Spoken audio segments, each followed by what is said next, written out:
ത്രിയേക ദൈവത്തിൻ്റെ വലിയ തിരുനാമം മഹത്വപ്പെടുമാറാകട്ടെ. വാത്സല്യ സഹോദരങ്ങളെ, അനുഗ്രഹീതമായ ഈ സമയത്തിനായി ഹൃദയംഗമായ ദൈവത്തെ സ്തുതിക്കുന്നു.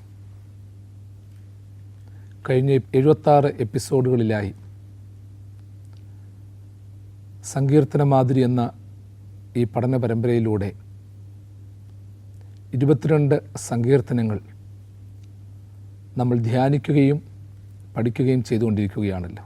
ഈ പഠനവും ധ്യാനവും അനേകർക്ക് പ്രയോജനകരമായി തീരുന്നു എന്ന് അറിയുന്നതിൽ വളരെയധികം സന്തോഷമുണ്ട്. പഠനവും ധ്യാനങ്ങളും അവസാനിക്കുന്നതല്ല,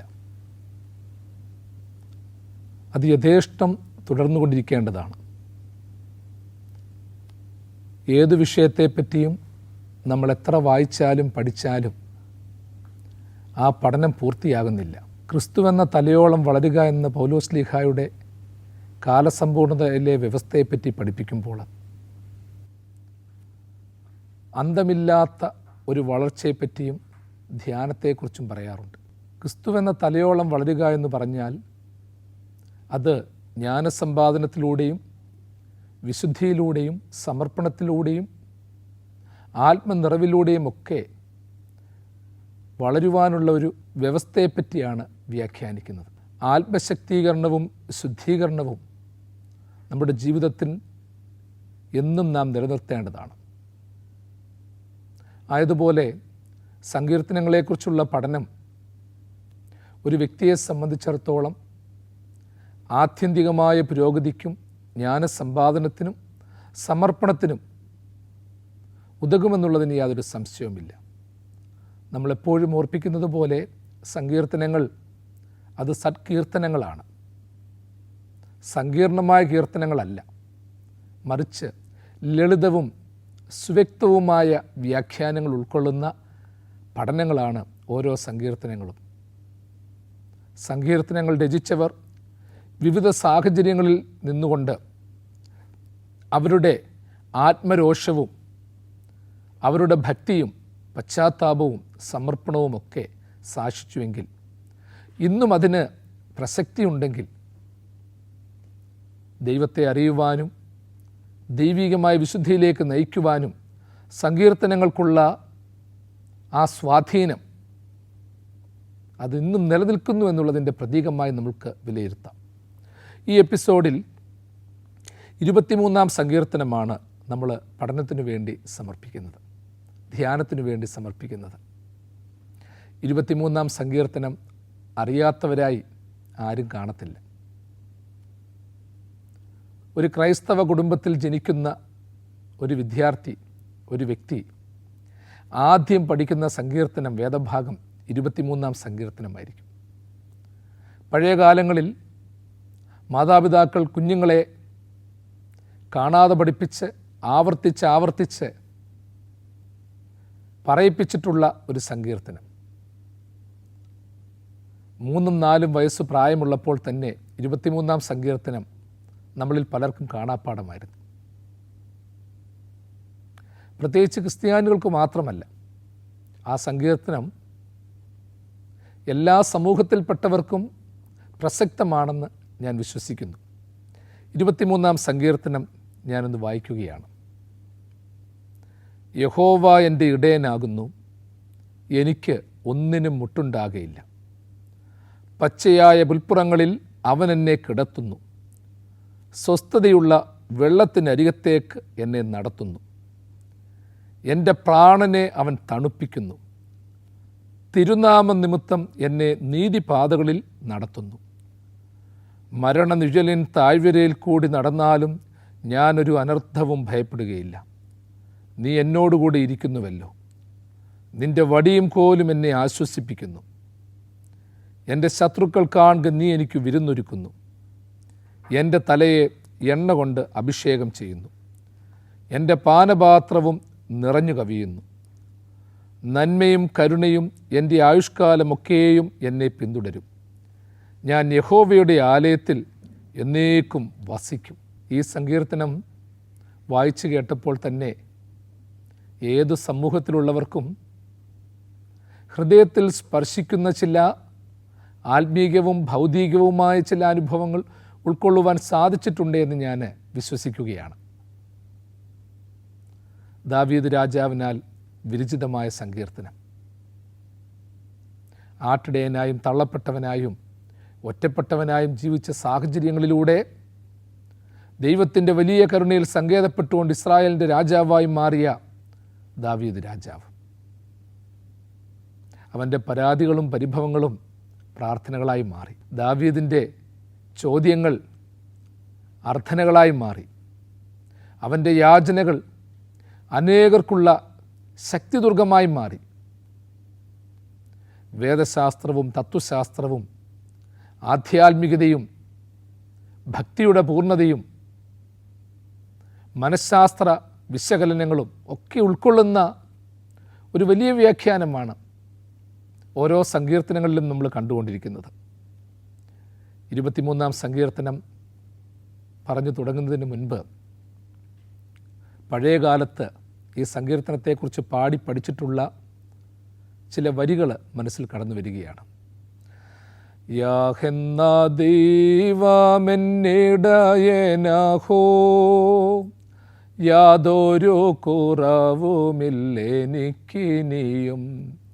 പച്ചപ്പുൽപ്പുറത്തെന്നെ കിടത്തുന്നവൻ, നിശ്ചല ജലമെന്നെ കുടിപ്പിക്കുന്നു. പഴയകാലത്ത് കേട്ടുപോയ ചില വരികളാണ്. ഞാൻ എപ്പോഴും ചിന്തിക്കുന്നത് 23-ാം സങ്കീർത്തനം എൻ്റെ വ്യക്തി ജീവിതത്തിൽ തന്നെ ഒരു പയ്യനായിരുന്ന സമയത്ത് യഹോവ എൻ്റെ ഇടയനാകുന്നു എന്നുള്ള വാക്ക് കേട്ടപ്പോൾ അന്ന് ഇടയസങ്കല്പമൊന്നും അറിയത്തില്ലായിരുന്നു. എന്നാൽ അന്ന് ആ സങ്കീർത്തനം കേൾക്കുമ്പോൾ നമുക്ക് ഏറ്റവും കൂടുതൽ ആവശ്യം, അതായത് ചെറുപ്രായത്തിൽ എഴുന്നേറ്റ് നടക്കാൻ, പിടിക്കാൻ, വഴി നടത്താൻ, എടുത്തുകൊണ്ട് നടക്കാൻ ഒരാൾ വേണം. പിൽക്കാലത്ത് ആ ഇടയസങ്കല്പത്തിന് മാറ്റങ്ങൾ വരും. നമ്മളുടെ പ്രായം കഴിയുന്തോറും മാറ്റങ്ങൾ വന്നുകൊണ്ടിരിക്കും. നമ്മളുടെ ആവശ്യങ്ങൾ മാറും. പിന്നെ നമ്മളെ ആരും പിടിച്ചുകൊണ്ട് നടക്കണ്ട, വസ്ത്രം ഇടിയിപ്പിക്കേണ്ട, ഭക്ഷണം വാരിത്തരണ്ട. പിന്നീട് സ്നേഹിതരുമായി ഇടപെട്ടപ്പോൾ അന്നുണ്ടായിരുന്ന ഇടയസങ്കല്പം വേറെയായിരുന്നു. അതോടൊപ്പം തന്നെ മറ്റു ചില തലങ്ങളിലേക്ക് നമ്മൾ പ്രവേശിക്കുമ്പോൾ ഓരോരുത്തരും ഇത് കേൾക്കുന്നവർ ചിന്തിച്ചുകൊണ്ട് നിങ്ങൾ പല സാഹചര്യങ്ങളിലായിരിക്കുന്നവരാണ്. പല രീതിയിൽ പ്രവർത്തിക്കുന്നവരുണ്ട്. പ്രൊഫഷണൽസ് കാണാം, അല്ലെങ്കിൽ മറ്റു ബിസിനസ്സുകാർ കാണാം, കൃഷിക്കാർ കാണാം, ജോലി ഇല്ലാതിരിക്കുന്നവർ കാണാം, തളർന്നു കിടക്കുന്നവർ കാണാം, ക്ഷീണാവസ്ഥയിലൂടെ പോകുന്നവർ കാണാം, മനസ്സമാധാനമില്ലാത്തവർ കാണാം. അപ്പം അങ്ങനെ ഈ ഓരോ സാഹചര്യങ്ങളിലൂടെ നമ്മൾ കടന്നു പോകുമ്പോൾ നമ്മുടെ ഇടയസങ്കല്പത്തിന് മാറ്റമാണ്. ഒരു കൊച്ചുകുഞ്ഞിനെ സംബന്ധിച്ചിടത്തോളം എടുത്തുകൊണ്ട് നടക്കുന്ന അവൻ്റെ പിതാവ്, മാതാവ്, അവൻ്റെ അപ്പച്ചൻ, അമ്മച്ചി, അതൊരു വലിയൊരു കരുതലാണ്. പിന്നീട് ഒരു കൗമാരപ്രായത്തിലേക്കൊക്കെ എത്തുമ്പോഴത്തേക്ക് അവിടെ ഒരു വ്യത്യസ്തത വരികയാണ്. അവിടെ കൂട്ടുകാരാണ് അവരുടെ പ്രധാനപ്പെട്ടവർ, അധ്യാപകർ അവരുടെ പ്രധാനപ്പെട്ടവരാണ്. അല്പം കൂടെ കഴിയുമ്പോഴത്തേക്ക് അവരുടെ പ്രിയർ ഗ്രൂപ്പ്സിലുള്ളവർ, അല്ലെങ്കിൽ അവരെ ജോലിയിൽ സഹായിക്കുന്നവർ, അവർക്ക് കരുതൽ കൊടുക്കുന്നവർ, അങ്ങനെ പല തലങ്ങളിലുള്ളവർ അവർക്ക് കരുതലായിട്ട് വരുന്നുണ്ട്. അങ്ങനെ വിവിധ സാഹചര്യങ്ങളിലൂടെ കടക്കുന്നവർ ഓരോരുത്തരും ഓർത്തോണം, 3 വയസ്സുള്ളപ്പോഴും യഹോവ എൻ്റെ ഇടയനാകുന്നു എന്നുള്ള പ്രാർത്ഥന ചൊല്ലി. ഇന്ന് 70-ാം വയസ്സിലും 80-ാം വയസ്സിലും പറയുന്നു യഹോവ എൻ്റെ ഇടയനാകുന്നു. നമ്മൾ ചിന്തിക്കേണ്ടത് യഹോവ എൻ്റെ ഇടയനാകുന്നു. എൻ്റെ ദൈവമേ, എത്ര കാലം കഴിഞ്ഞാലും നീ എൻ്റെ ഇടയനാണ്. ഞാൻ ആരോഗ്യത്തോടിരുന്നാലും ബലത്തോടിരുന്നാലും ബലം നഷ്ടപ്പെട്ടാലും ഇടയനായി നമ്മൾക്കൊരുവനുണ്ട്. നമ്മൾ ചിലപ്പോഴൊക്കെ പറയത്തില്ലേ, ചില സാഹചര്യങ്ങൾ മാറിക്കൊണ്ടിരിക്കും. ബുദ്ധി മാറും, ആലോചന മാറും, കരുതുന്നവർ മാറും. പഴയകാലത്ത് നമ്മൾക്ക് കരുതലായിട്ടുണ്ടായിരുന്നവർ ഇന്ന് എത്ര പേര് നമ്മളുടെ കൂടെ ഉണ്ട്. പണ്ട് നമ്മൾ എടുത്തുകൊണ്ട് നടന്ന നമ്മളുടെ പൂർവികർ, മാതാപിതാക്കൾ, അവരൊക്കെ പോയി. അവരെയൊക്കെ നമ്മൾ അപ്പച്ച, അമ്മച്ചി, അപ്പ, അമ്മ എന്നൊക്കെ വിളിച്ചു. ഒരു നല്ല ശതമാനം പേര് നമ്മളെ വിട്ടുപോയി. ഗുരുക്കന്മാർ പോയി, പ്രിയപ്പെട്ടവർ പോയി, കൂടെ പഠിച്ചവർ പലരും കടന്നു പോയിട്ടുണ്ട്. പക്ഷേ എങ്കിലും ഓർത്തോണം, നമ്മൾ ഓരോരുത്തരെ പേര് ചൊല്ലി വിളിച്ചെങ്കിൽ തന്നെയും അവരൊക്കെ നമ്മളോടൊരു വാക്ക് പോലും പറയാതെ ചിലർ മരണപ്പെട്ടു പോയി, ചിലർ ശത്രുക്കളായിപ്പോയി, ചിലർക്ക് നമ്മളോട് സംസാരിക്കുവാൻ താല്പര്യമില്ലാതെ പോയി. അങ്ങനെ പല സാഹചര്യങ്ങളിലൂടെ പലരും പോയി. പക്ഷേ എങ്കിലും യഹോവേ, എൻ്റെ ദൈവത്തെ എനിക്ക് ഇപ്പോഴും ഇടയനായിട്ട് വിളിക്കാനുണ്ട്. നമ്മൾ സ്കൂളിൽ പഠിക്കുമ്പോൾ കണക്ക് പഠിപ്പിച്ച അധ്യാപകൻ അല്ലെങ്കിൽ സയൻസ് പഠിപ്പിച്ച അധ്യാപകൻ, അന്ന് ആ അധ്യാപകനോട് ചോദ്യങ്ങൾ നമുക്ക് ചോദിക്കാമായിരുന്നു. നമ്മളുടെ വീട്ടിൽ വെച്ച് നമ്മൾക്ക് ഭക്ഷണം ചോദിക്കാമായിരുന്നു. ഇന്ന് അവരൊക്കെ നഷ്ടപ്പെട്ടു പോകുമ്പോൾ അതിന് പകരമായിട്ടുള്ള ആൾക്കാർ പലരും വന്നിട്ടുണ്ട്. ജീവിത പങ്കാളികൾ വന്നു, മക്കൾ വന്നു, കൊച്ചുമക്കൾ വന്നു, പുതിയ കൂട്ടുകാർ വന്നു, അങ്ങനെ ഓരോരുത്തരായിട്ട് മാറി. എങ്കിലും മാറ്റമില്ലാത്തവനായിട്ടൊരുവനുണ്ട്. അവനെൻ്റെ വലിയ പിതാവാണ്. യഹോവ എൻ്റെ ഇടയനാണ്. അത് യഥാർത്ഥത്തിൽ യഹോവ എൻ്റെ ഇടയനെന്ന് ദാവീദ് പറയുമ്പോൾ അതൊരു വലിയ സാക്ഷ്യമാണ്. നമ്മൾ വെറുതെ കാണാപടിച്ച് യഹോവ എൻ്റെ ഇടയനാകുന്നു, എനിക്ക് മുട്ടുണ്ടാകുകയില്ല എന്ന് പറയാനുള്ളൊരു പറച്ചിലല്ല. യഹോവ എൻ്റെ ഇടയനാകുന്നു എന്ന് പറയുമ്പോൾ ഒരു വലിയ ഉറപ്പാണ് അവിടെ നടത്തുന്നത്. എൻ്റെ ദൈവം എൻ്റെ ഇടയനാകുന്നു, എൻ്റെ ദൈവം എൻ്റെ പിതാവാകുന്നു. എല്ലാം നഷ്ടപ്പെടുമ്പോൾ അപ്പ എന്ന് വിളിക്കുവാൻ, ഇടയ എന്ന് വിളിക്കുവാൻ എനിക്കും നിങ്ങൾക്കുമുള്ള ഒരു വലിയ സങ്കേതസ്ഥാനം. ഈ ഇടയസങ്കല്പത്തിന് ചില പ്രത്യേകതകളുണ്ട്. പ്രത്യേകിച്ച് ദാവീദ് ഈ സങ്കീർത്തനം പാടിയത് ഒരു പാലസ്തീനിയൻ ജൂയിഷ് പശ്ചാത്തലത്തിലാണ്. അവൻ ആടുകളെ മേയിച്ചുകൊണ്ട് നടന്നവനാണ്. അവൻ്റെ സഹോദരങ്ങളൊക്കെ മിടുക്കന്മാരും ആരോഗ്യമുള്ളവരുമൊക്കെയായിരുന്നു. സ്വന്തം പിതാവ് പോലും ശമൂവേൽ പ്രവാചകൻ ഇസ്രായേലിൻ്റെ ഒന്നാമത്തെ രാജാവിനെ തിരഞ്ഞെടുക്കുവാൻ തക്കവണ്ണം തയ്യാറെടുത്ത് വന്നപ്പോൾ, ദൈവത്തിൻ്റെ കൽപ്പന കൊണ്ട് വന്നപ്പോൾ, അവൻ്റെ പിതാവ് പോലും ഇശായി പോലും മറച്ചു വെച്ചു തനിക്കിങ്ങനൊരു മകനുണ്ടെന്ന്. സഹോദരങ്ങൾ പോലും മറച്ചു വെച്ചു ദാവീദ് പോലൊരു മകനുണ്ടെന്ന്. ദൈവത്തിൻ്റെ അരുളപ്പാട് ശമൂവേൽ പ്രവാചകൻ ഉണ്ടായത്, ഇശായിയുടെ കുടുംബത്തിലേക്ക് നീ ചെല്ലണം, അവിടെ നിന്ന് ഇസ്രായേലിനെ നയിക്കുവാനുള്ളവനെ ശൗലിൻ്റെ പിൻഗാമിയായിട്ട് നീ തിരഞ്ഞെടുത്തുകൊണ്ട് വരണം. ഓരോരുത്തരെ കണ്ടപ്പോഴും ഇവനെ ദൈവം തിരഞ്ഞെടുത്തിട്ടില്ല എന്ന് പറഞ്ഞു മാറ്റുകയാണ്. ഇത്രയും മക്കളെ നിനക്കൊള്ളോ എന്ന് ശമൂവേൽ ചോദിച്ചപ്പോഴാണ് പറഞ്ഞത്, ഒരുവനോടുണ്ട്, അവൻ ആടുമാടുകളെ മേയ്ക്കാൻ പോയേക്കുവാണ്, അവന് വിദ്യാഭ്യാസമില്ല, ഞങ്ങളുടെ നോട്ടത്തിൽ അവന് കഴിവില്ല, അവനെ പ്രദർശിപ്പിക്കുവാൻ കൊള്ളത്തില്ല. എങ്കിലും ശമൂവേൽ അവനെ കാണണമെന്ന് പറഞ്ഞു. ദൈവം ഇവനെയാണ് തിരഞ്ഞെടുത്തതെന്ന് പറഞ്ഞു. അപ്പൻ, അമ്മ, സഹോദരങ്ങൾ മറച്ചുവെച്ച മകനെ ദൈവത്തിൻ്റെ അരുളപ്പാടിനാൽ ശമൂവേൽ പ്രവാചകൻ തിരഞ്ഞെടുത്തുവെങ്കിൽ എൻ്റെയും നിങ്ങളുടെയും ജീവിതത്തിൽ ഒരു വലിയൊരു ദർശനം എപ്പോഴും ഉണ്ടാകണം. ഇവിടെ ദാവീദ് പറയുകയാണ്, യഹോവ എൻ്റെ ഇടയനാകുന്നു. അവൻ ആടുകളെ മേയിച്ചപ്പോഴാണ് ഇടയനാകുന്നതിൻ്റെ ബാധ്യതയെക്കുറിച്ച് അവന് തിരിച്ചറിവ് വന്നത്. കാരണം ഇടയനായിട്ട് വെറുതെ ഷൈൻ ചെയ്ത് നടക്കാൻ പറ്റത്തില്ല. ഇടയനായിരുന്നു കൊണ്ട് ആടുകളെ മേയ്ക്കാൻ വിട്ടിട്ട് ഉറങ്ങാൻ പറ്റത്തില്ല. കാരണം വന്യമൃഗങ്ങൾ വന്ന് കടിച്ചു കയറി കൊല്ലും. അതിൻ്റെ ഉത്തരവാദിത്വം പറയണം. അപ്പോൾ ഇടയനായിരിക്കുന്നത് ഒരു വലിയ ബാധ്യതയും കൂടിയാണ്. അത് ജീവനെ സമർപ്പിക്കുന്നതിന് തുല്യമാണ്. നിസ്സാരമായൊരു സമർപ്പണമോ നിസ്സാരമായൊരു കാഴ്ചപ്പാടോ അല്ല ഒരു ഇടയനായിരിക്കുന്നത്. അതുകൊണ്ട് തന്നെയാണ് ദാവീദ് സമർപ്പിച്ചു പറയുന്നത്, യഹോവ എൻ്റെ ഇടയനാകുന്നു, കാരണം എനിക്ക് എന്നെ തന്നെ നിയന്ത്രിക്കാൻ പറ്റത്തില്ല. ദാവീദ് തന്നെ സമർപ്പിച്ചു പറയുന്നു, എൻ്റെ ദൈവമേ, എൻ്റെ ജീവിതത്തെ സുരക്ഷിതമാക്കുവാൻ എൻ്റെ ബുദ്ധി കൊണ്ട് പോരാ, എൻ്റെ ശക്തി കൊണ്ട് പോരാ, സമ്പത്ത് കൊണ്ട് പോരാ, ആരോഗ്യം കൊണ്ട് പോരാ, അല്ലെങ്കിൽ എൻ്റെ ജീവിതത്തെ നയിക്കുവാൻ തക്കവണ്ണം അത്രമാത്രം മിടുക്കന്മാരും സമർത്ഥന്മാരുമായുള്ളവരെ ഞാൻ കാണുന്നില്ല, അവരിൽ എനിക്ക് വിശ്വാസമില്ല. അവരവരുടെ സാഹചര്യങ്ങൾ വരുമ്പോൾ എന്നെ വിട്ടുപോകും. അതുകൊണ്ട് ദൈവമേ, നീ തന്നെ എൻ്റെ ഇടയനാകുന്നു. കാരണം അവൻ്റെ അനുഭവത്തിലൂടെ അവൻ സാക്ഷിക്കുകയാണ്. ഇടയനായിരിക്കുമ്പോൾ ജീവൻ നഷ്ടപ്പെടാനുള്ള സാധ്യതയുണ്ട്. നമ്മുടെ കർത്താവ് പഠിപ്പിച്ചതുപോലെ നല്ല ഇടയൻ ആടുകൾക്ക് വേണ്ടി തൻ്റെ ജീവനെ കൊടുക്കുന്നു. അങ്ങനെ ജീവനെ കൊടുക്കാനും വിശ്വസിക്കുവാനും ഇന്ന് എത്ര ഇടയന്മാരുണ്ട്, ഏത് മേഖലയിലുണ്ട്. എല്ലാവരും അവരവരുടെ സുരക്ഷിതത്വത്തെ മാത്രമേ നോക്കുന്നുള്ളൂ. എൻ്റെ പ്രിയപ്പെട്ടവരെ, ആർക്കും മറ്റൊരുവൻ്റെ പ്രതിസന്ധിയോ പ്രയാസമോ അറിയുവാനുള്ള സമയമില്ല. അതുകൊണ്ടാണ് എല്ലാം നഷ്ടപ്പെടുമെന്ന് പറയുന്ന ഒരു അവസരത്തിൽ ദൈവത്തിൽ സമർപ്പിക്കുകയാണ്, യഹോവ എൻ്റെ ഇടയനാകുന്നു, എന്നെക്കൊണ്ട് എന്നെ നിയന്ത്രിക്കാൻ പറ്റത്തില്ല. വീണ്ടും ഓർത്തോണം, യഹോവ എൻ്റെ ഇടയനാകുന്നു എന്ന് പറയുമ്പോൾ യഹോവ ഇടയനായിരിക്കുവാൻ തയ്യാറായിട്ട് എനിക്കുണ്ട്. എനിക്ക് എൻ്റെ ദൈവത്തിൽ അതുപോലെ സ്വാതന്ത്ര്യമുണ്ട്. മറ്റാരും ഇടയന്മാരായിട്ട് വരണ്ട. എൻ്റെ ഇടയനിൽ ആഠ്യതയുണ്ട്, എൻ്റെ ഇടയനിൽ സർവശക്തിയുണ്ട്. സർവശക്തനായ ദൈവം നിൻ്റെ സങ്കേതം, കീഴെ ശാശ്വത ഭുജങ്ങളുണ്ട്. ഇങ്ങനെ പറയാൻ ആരുണ്ട് പ്രിയമുള്ളവരെ? പുതിയ നിയമത്തിൽ ഇടയൻ എന്നുള്ള സങ്കല്പത്തിൽ നിന്ന് മാറി പിതാവെന്ന് ഉള്ള സങ്കല്പത്തിലേക്ക് വരികയാണ്. നമ്മൾ ദൈവത്തെ പലപ്പോഴും പല വ്യാഖ്യാനങ്ങൾ കൊണ്ട് പറയാറുണ്ട്, വിശകലനങ്ങൾ നൽകി പറയാറുണ്ട്. ഈശ്വരൻ സ്വർഗത്തിലിരിക്കുന്നവനാണ്, സർവശക്തനാണ്, സർവജ്ഞനാണ്, സർവവ്യാപിയാണ്. നമ്മളൊരുപാട് കാര്യങ്ങൾ പറയാറുണ്ട്. എന്നാലും ഒരു സാധുവായ മനുഷ്യൻ എൻ്റെ അപ്പ എന്ന് വിളിക്കുമ്പോൾ, എൻ്റെ അപ്പ എന്നെ കൈവിടരുതേ എന്ന് പറയുമ്പോൾ, എൻ്റെ അപ്പ എനിക്ക് നിന്നിലെ വിശ്വാസമുള്ളതെന്ന് പറയുമ്പോൾ, ഓടി വരുന്ന ഒരപ്പനുണ്ട്, ഒരു നല്ല ഇടയനുണ്ട്. ഇടയൻ ഔന്നത്യത്തിലിരിക്കുന്നവനായി മാത്രം നമ്മൾ വിലയിരുത്തരുത്.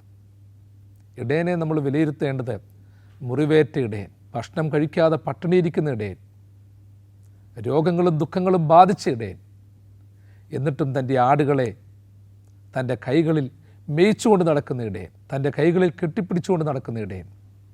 ആ ഇടയനെക്കുറിച്ചാണ് പ്രിയമുള്ളവരെ എനിക്ക് നിങ്ങളോട് സംഭാഷിക്കുവാനുള്ളത്. ചതഞ്ഞയോടെ ഒടിച്ചു കളയാത്ത, പുകയുന്ന തിരി കെടുത്തു കളയാത്ത ഇടയൻ. പഴയ നിയമകാലഘട്ടത്തിൽ യഹൂദന്മാരുടെ ഇടയിൽ അവർ ആടുകളെ മേയ്ക്കുന്നതിന് ചില പ്രത്യേകതകളുണ്ടായിരുന്നു. എല്ലാ തരത്തിലുള്ള ആടുകളും ഇടയൻ്റെ കസ്റ്റഡിയിലുണ്ട്. ആരോഗ്യമുള്ളതുണ്ട്, ആരോഗ്യമില്ലാത്തതുണ്ട്, ക്ഷീണത ബാധിച്ചതുണ്ട്.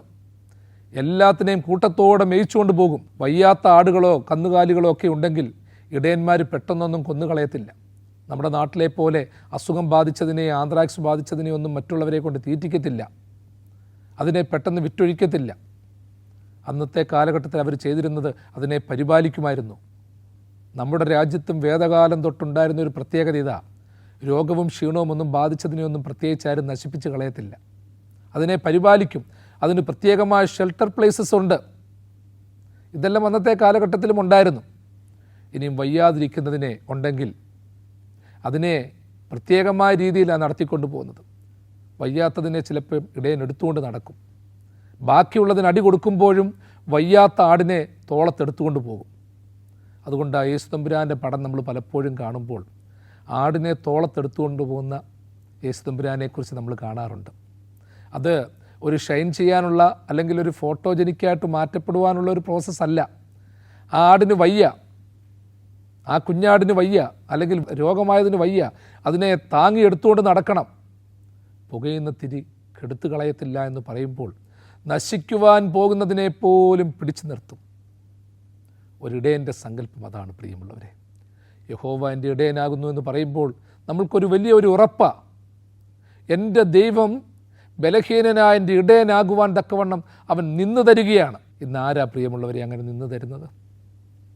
ബലഹീനരാണെന്ന് കാണുമ്പോൾ പലരും ഇട്ടിട്ട് പോകും. സ്വന്തം മക്കളെപ്പോലും മാതാപിതാക്കൾ കളഞ്ഞിട്ട് പോകും. മാതാപിതാക്കളെ കുഞ്ഞുങ്ങളിട്ടിട്ട് പോകും. ആർക്കും കരുതുവാനും സ്നേഹിക്കുവാനുമുള്ള താല്പര്യമൊന്നുമില്ല. ഇന്ന് പലപ്പോഴും പറയാറുണ്ട്, നിൻ്റെ അപ്പനാണെന്ന് പറയുന്നത്, അമ്മയാണെന്ന് പറയുന്നത് എനിക്ക് അവഹേളനമാണ്. ചിലപ്പോൾ ചില മാതാപിതാക്കളെ കാണുമ്പോൾ അവർ ഞങ്ങളുടെ മാതാപിതാക്കളാണെന്ന് പറയാൻ കുഞ്ഞുങ്ങൾക്ക് മടിയുണ്ട്. ഒരു കാര്യം നിങ്ങൾ ഞാനും ഹൃദയംഗമായി ചിന്തിക്കണം, പ്രാർത്ഥനയോട് ചിന്തിക്കണം. എനിക്കും നിങ്ങൾക്കും ഇടയനായി നിന്ന് തരുവാൻ തക്കവണ്ണം എൻ്റെ ദൈവം തയ്യാറായിട്ടുണ്ടെങ്കിൽ ആ ദൈവത്തിൻ്റെ അനുഭവം എത്രമാത്രമാണ്. പഠനത്തിൽ പിന്നാക്കാവസ്ഥയിലുള്ള പിള്ളേരെ പഠിപ്പിക്കാൻ ഇന്ന് പല സ്കൂളുകൾക്കും താല്പര്യമില്ല.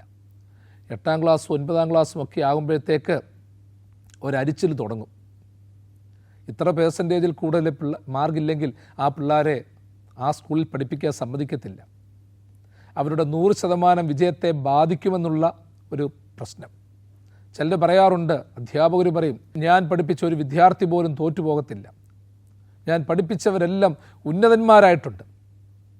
മറ്റു ചിലപ്പോൾ പറയും, എൻ്റെ പിള്ളേർ 3 പേരുണ്ട്, 2 പേരും മിടുക്കന്മാരാ, ഒരുത്തൻ മാത്രം പേട്ടടയ്ക്കായിപ്പോയി.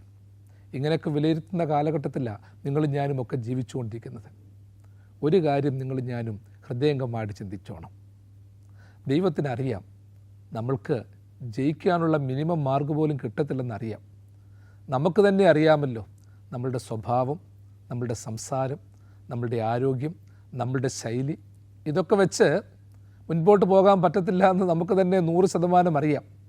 നമ്മൾക്ക് കിട്ടുന്ന വരുമാനം കൊണ്ട് ജീവിക്കാൻ പറ്റത്തില്ലെന്ന് നമുക്കറിയാം. വിവാഹം കഴിച്ചു കഴിഞ്ഞാൽ ചെലവിന് കൊടുക്കാൻ പറ്റത്തില്ലെന്നും അറിയാം. വിവാഹം കഴിച്ചു കഴിഞ്ഞിട്ട് കുഞ്ഞുങ്ങളെ എങ്ങനെ വളർത്തുമെന്ന് അറിയാതിരിക്കുന്ന അവസരങ്ങൾ നമുക്കുണ്ട്. ചില രോഗങ്ങളും ദുഃഖങ്ങളും വന്നാൽ ഈ രോഗത്തിൽ നിന്നും ദുഃഖത്തിൽ നിന്നും വിടുതൽ പ്രാപിക്കത്തില്ലെന്നും നമുക്കറിയാം. പ്രിയമുള്ളവർ, എൻ്റെയും നിങ്ങളുടെയും ഒക്കെ ജീവിതം ഒരു പ്രോഗ്രസ് റിപ്പോർട്ട് പോലെ. ഈ പ്രോഗ്രസ് റിപ്പോർട്ടിൽ മിനിമം മാർക്കെങ്കിലും ജയിക്കാൻ വേണം. പഴയ കാലത്ത് ഞങ്ങളൊക്കെ പഠിക്കുമ്പം പറയും 50 മാർക്ക് ടോട്ടൽ ഉണ്ടെങ്കിൽ അതിൽ 18 മാർക്കെങ്കിലും കിട്ടണം ജയിക്കാനായിട്ട്. അത്രയും മാർക്ക് കിട്ടിയില്ലേ ജയിക്കത്തില്ലായിരുന്നു. 100-ൽ 36 മാർക്ക് ജയിക്കാൻ വേണം. പഴയ കാലത്ത് പേരൻസ് പ്രോഗ്രസ് റിപ്പോർട്ട് ഒപ്പിടാൻ വേണ്ടി പോകും. പ്രോഗ്രസ് റിപ്പോർട്ടിൽ പിതാവോ മാതാവോ ഒപ്പിട്ടെങ്കിൽ മാത്രമേ പരീക്ഷ കഴിഞ്ഞിട്ടുള്ള സമയത്ത് ആൻസർ ഷീറ്റ് കൊടുത്തിട്ടുള്ള സമയത്ത് കുഞ്ഞുങ്ങളെ സ്കൂളിൽ ഇരുത്താവുന്ന ചില അനുഭവങ്ങളുള്ളൂ. ചില പിള്ളേർക്ക് നല്ല മാർഗമായിരിക്കും, 50, 48, 49, 50 മാർക്ക് വരെ. അങ്ങനെയുള്ളവരുടെ പേരൻസിന് വലിയ അഭിമാനമാണ്. അവർ നേരത്തെ ചെല്ലും, പ്രോഗ്രസ് റിപ്പോർട്ടിൽ ഒപ്പിടുവാൻ വേണ്ടി ചെല്ലും. എന്നാൽ മറ്റു ചില കുഞ്ഞുങ്ങളുണ്ട് 50-ൽ 10, 50-ൽ 8, 50-ൽ 15, എല്ലാ വിഷയത്തിനും തോറ്റ ചില കുഞ്ഞുങ്ങൾ. എല്ലാ വിഷയത്തിനും തോറ്റിട്ടുണ്ടെങ്കിലും അധ്വാനിച്ച് ചെലവിന് കൊടുത്തിട്ട് പോലും ഈ കുഞ്ഞിൻ്റെ പ്രോഗ്രസ് റിപ്പോർട്ട് ഒപ്പിട്ടില്ലെങ്കിൽ ക്ലാസ്സിൽ കയറ്റത്തില്ല എന്നുള്ള സാഹചര്യം വരുമ്പോൾ ആ പേരൻസ് ഒപ്പിടാൻ ചെല്ലാറുണ്ട്. പ്രിയമുള്ളവരെ, ഓർത്തോണം, എല്ലാ വിഷയത്തിനും തോറ്റ പ്രോഗ്രസ് റിപ്പോർട്ടിൽ ഒപ്പിടുന്ന ഒരു പിതാവിൻ്റെയും മാതാവിൻ്റെയും ഹൃദയവേദന പോലെ ജീവിതമാകുന്ന പ്രോഗ്രസ് റിപ്പോർട്ടിൽ എല്ലാ രീതിയിലും പരാജയപ്പെട്ടിട്ടുണ്ടെങ്കിലും എൻ്റെ ദൈവത്തിൻ്റെ ഒരു കയ്യൊപ്പ് നമ്മുടെ ജീവിതത്തിൽ ഇല്ലെങ്കിൽ നമ്മൾക്ക് മുൻപോട്ട് പോകാൻ പറ്റത്തില്ല. ദൈവം എന്നെ നിങ്ങളെ സൃഷ്ടിച്ചു, ജീവിതം തന്നു, ബുദ്ധിയും ആകാരവും സൗന്ദര്യവും തന്നു. അവൻ നമ്മൾ മുൻപോട്ട് പോകുവാൻ തക്കവണ്ണം തൻ്റെ തിരുരക്തമാകുന്ന ആ മുദ്രയാൽ എൻ്റെ ജീവിതമാകുന്ന പ്രോഗ്രസ് റിപ്പോർട്ടിൽ അവൻ ഒപ്പിടുന്നുണ്ട്.